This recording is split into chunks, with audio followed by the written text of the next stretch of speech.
My grandmother's will felt like one last passive insult.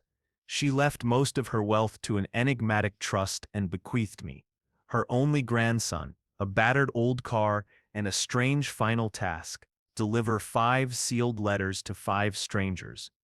I assumed it was a sentimental, pointless chore. I had no idea it would turn out to be a map that would pull me away from who I was and toward a future I hadn't imagined. Before we get started on this road trip, tell me what city you're watching from today, and don't forget to subscribe for our daily stories. Let's go to the lawyer's office. The day Hazel Hayes's will was read was supposed to be the day my 5-year plan finally paid off. I sat in the cramped, wood-paneled office of her estate lawyer, a man as old and dusty as his law books, and did the quick math in my head. I was 28, a junior vice president at a competitive investment firm, and I was competent at what I did. Ruthless, even. I viewed the world in assets and liabilities, and my grandmother's death, though painful, represented a sizable asset in my ledger. I had planned my exit for a year. The inheritance I expected, a figure I'd conservatively placed in the low 7 figures, would be my seed capital. I would leave my job, start a leaner firm, and finally launch my life. I loved my grandmother, but I'd always regarded her as profoundly sentimental and impractical. A woman of stray cats, unfinished paintings, and generosity that made no financial sense. She lived in stories. I lived in market. Mr. Thompson, the lawyer, cleared his throat and began to read. I appeared to listen, my face arranged in somber respect. But inside I was already measuring square footage for a new office.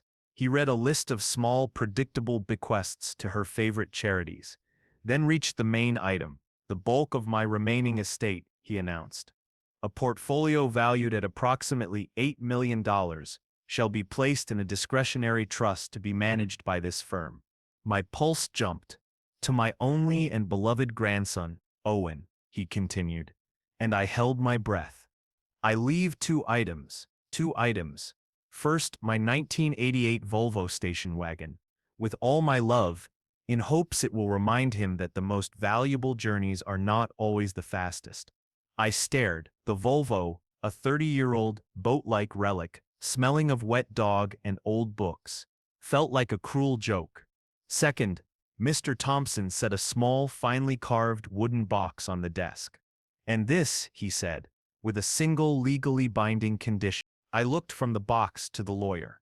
My 5-year plan, everything I'd been building, crumbled. I rose, irritation simmering. Thank you for your time, Mr. Thompson, I said, clipped and professional.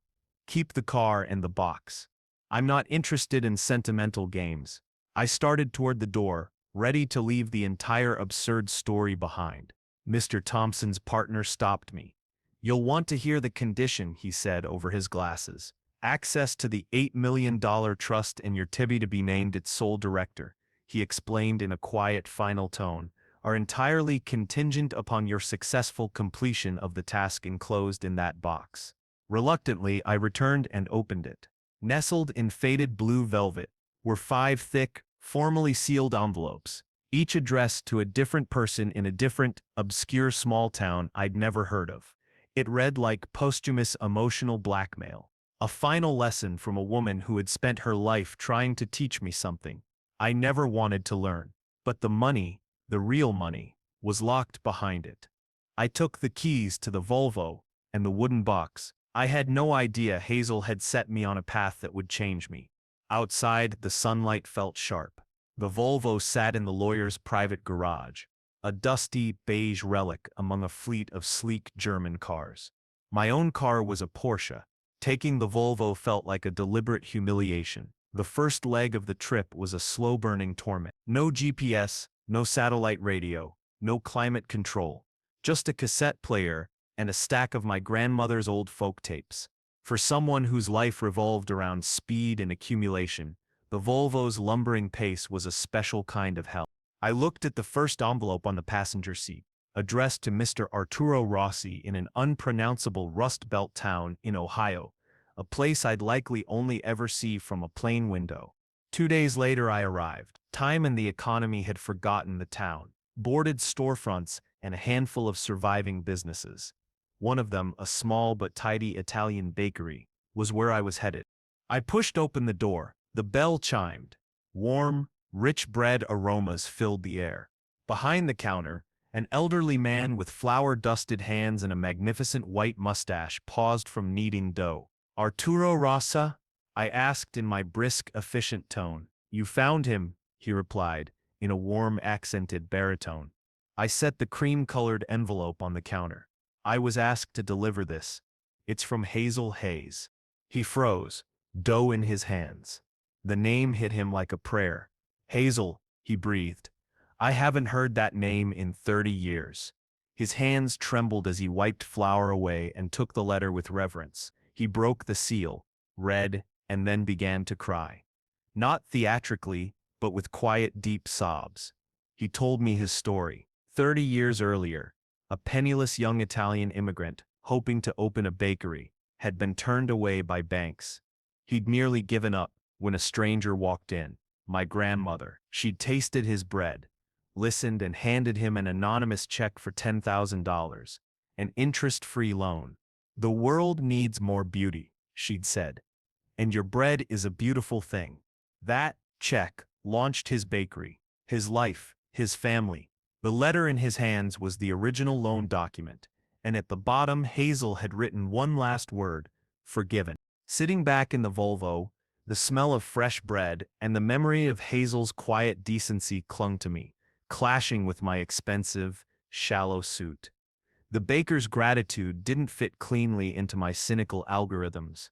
I looked at the remaining 4 envelopes. They felt different now, less a chore and more a map. A set of breadcrumbs revealing a woman I'd loved but never truly known. For the first time, I wanted to know what she had been doing with her life. I left the town with Hazel's ghost beside me. The Volvo no longer felt like a prison.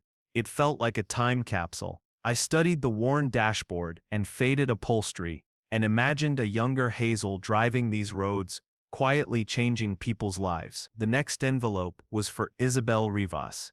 In a small artsy town in the North Carolina mountains, a 2-day drive. This leg of the trip loosened something in me. I no longer counted time as a loss. I played one of Hazel's folk tapes. The simple, story-driven songs became a soundtrack to a life I'd never explored. Isabel's address led me to a modest bungalow, with a porch full of plants and wind chimes. Inside, an acoustic guitar sounded, and a woman in her late 30s, guitar slung over her shoulder, answered the door, a small child peeking out behind her.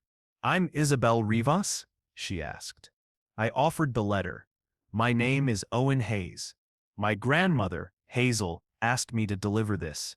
She opened it, and as she read, tension visibly melted from her face into a slow, poignant smile of relief.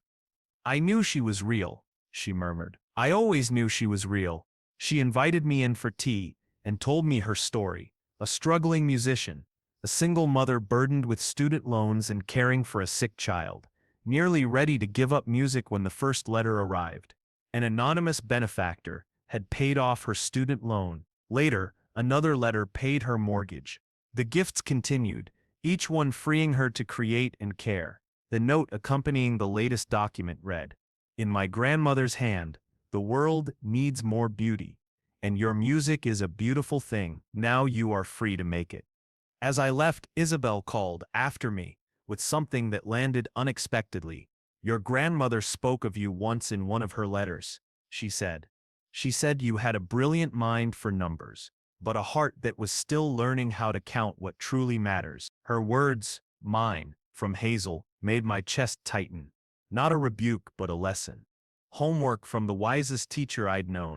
I drove on with 3 letters left. The trip from North Carolina to a small farming town in Kansas was long and reflective. Windows down, folk music playing, I no longer felt like the impatient man who'd stormed out of the lawyer's office a week earlier. I was becoming a pilgrim, gathering pieces of my grandmother's life.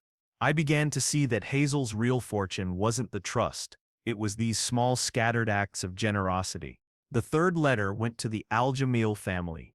I found their address on the town's main street, a bustling, fragrant Middle Eastern grocery.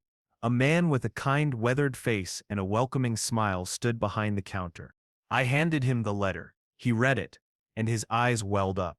Then he pulled me into an embrace, an immediate, profound gratitude that surprised me. With his wife and 3 children beside him, he told their story. They had been refugees, having lost everything in a war I'd only seen in headlines. They arrived here with nothing. My grandmother, Hazel, had been their official sponsor, and much more. She'd been their first and only friend. She helped them find this small storefront, gave them an interest-free loan to start the business, and he said with a voice thick with feeling, she'd given them their future back. The letter I had delivered contained a fully funded college trust for all 3 children. I left their warm little shop with my heart full and a bag of the best baklava I've ever tasted. The 4th letter led me to a very different place, a gray industrial city in Michigan. The address pointed to a community center in a rough neighborhood. The man I met, Mr. Peterson, was a tough, no-nonsense leader in his late 60s who ran the center like a drill sergeant. He didn't seem like someone who cried. He read Hazel's note with a grim, unreadable face, then gave a small, almost wry smile. Hazel, he said, shaking his head, always had to have the last word, didn't she? He then told a story that completely upended my image of my gentle grandmother. 30 years earlier, he and Hazel had been fierce rivals in commercial real estate. She'd outmaneuvered him in a brilliant deal that destroyed his company. He'd lost everything and become bitter. Years later, Hazel found him. He expected gloating. Instead, she offered a proposition. She bought an abandoned building, offered to fund a community center, and insisted he run it. I always respected you, Peterson, she'd told him. You were a strong fighter. Now fight for something that matters. The letter I'd brought contained a massive, anonymous endowment that would secure the center for 20 years. I left that center reeling. Hazel was not merely sentimental. She was a strategic, compassionate force. She didn't just hand out money. She built opportunity.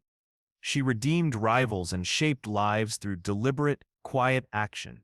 I was seeing piece by piece how she'd been changing the world. Now I was on the final leg of the trip. Driving back home, one sealed envelope remained in the wooden box. When I picked it up, my blood ran cold. The handwriting on the front was familiar and the address was my own, my expensive high-rise apartment. And the name? Not a stranger's, mine, Owen Hayes. The whole journey, it seemed, had been steering me back to myself. The first 4 letters had been about her past. This last one, still unopened, was about my future, and I was suddenly completely terrified. I drove the last miles in quiet reflection. The angry, impatient man who had left the lawyer's office a week earlier was gone. I felt different, emptied of a certain arrogance and refilled with the stories and the steady decency of a woman I'd barely known. I arrived in a city that now felt foreign. My Porsche waited in the garage, a gleaming monument to a life I no longer recognized. I parked Hazel's dusty 30-year-old Volvo beside it and realized in that instant the Volvo was the most valuable thing I owned. My apartment, once a point of pride, clean lines and cold glass, looked empty. The wooden box with the final letter sat on my coffee table. My name, written in Hazel's elegant script, stared up at me. For the first time on the trip, I was truly afraid to open what she'd written. With a hand that trembled, I unfolded the paper. My dearest Owen, it began. If you are reading this, you have completed the task. You have met the people who were the true treasures of my life. Listen to them. See the beauty in their small, decent lives. I apologize for this strange and manipulative errand, but I knew it was the only way. I have watched you for years, my brilliant, ambitious, unhappy grandson. You built a fortress of success around your heart. I could not leave you my fortune, not yet, until I gave you a piece of my soul. She explained that the baker, the musician, the refugee family, and my old rival were not errands, but education. She needed me to see that the best investments aren't always financial, they're human. True wealth, she wrote, is the quiet good you put into the world. I had to learn to count what truly mattered. My eyes blurred. I read on. The trust, the $8 million was now mine to direct. Mr. Thompson would transfer the directorship immediately. I did not simply leave you money, she wrote. I made you earn it, not for your business mind, but for your newly remembered heart. What you do with it will show the man you've become. Make me proud. I couldn't hold back the tears any longer. I wasn't grieving the money. I was grieving her, the strategic, unconditional love of a woman I'd misunderstood. I was no longer only her grandson. I was her student. Hazel had placed the keys to an $8 million kingdom in my hands, and she'd done it with a lesson attached. The old Owen would have called his broker and started a bigger, shinier company. But that man was gone, a ghost left in small, decent towns across the country. Instead, I dialed Mr. Thompson. My decision was clear. I didn't discuss legal transfers or investment strategy. I told him to change the name. No longer a trust, but the Hazel Hayes Foundation for Small Dreams. What followed was a quiet dismantling of my old life. I resigned from the firm. I sold the Porsche and the expensive high-rise. I kept the Volvo. My life became centered on small towns, quiet conversations, and listening. I used Hazel's fortune not to expand an empire but to continue her work. I became an anonymous benefactor. I saved a young chef's restaurant by paying its debts, bought the building for an independent bookstore threatened by a chain, and invested in the human business of hope. A year later, on a warm, sunny afternoon, I drove the Volvo down a country road. The wooden box sat on the passenger seat, its original 5 letters replaced by a new stack, letters with new stories and possibilities. I pulled up at a restored farmhouse, the first official headquarters of the Hazel Hayes Foundation. On the porch waited my new board, Mr. Rossi, with a box of cannoli, Isabel Rivas, with her guitar and daughter, the Al-Jamil family, with brighter futures for their children, and Mr. Peterson with a look of quiet approval. They were my people now. Partners, family. I thought back to the cynical young man who had hated a beat-up car and a box of letters. He'd wanted fortune to launch a career. Hazel, in her strategic love, had left him something far greater, not a business to manage, but a life to live. Looking at those ordinary, decent faces on the porch, I knew I had truly inherited the family fortune. This is a story about more than delivering letters. It's about discovering a legacy and a transformation. What do you think of Hazel's final lesson? Tell us in the comments. If this moved you, hit like, subscribe, and ring the bell so you don't miss future stories. Thanks for watching. See you next time.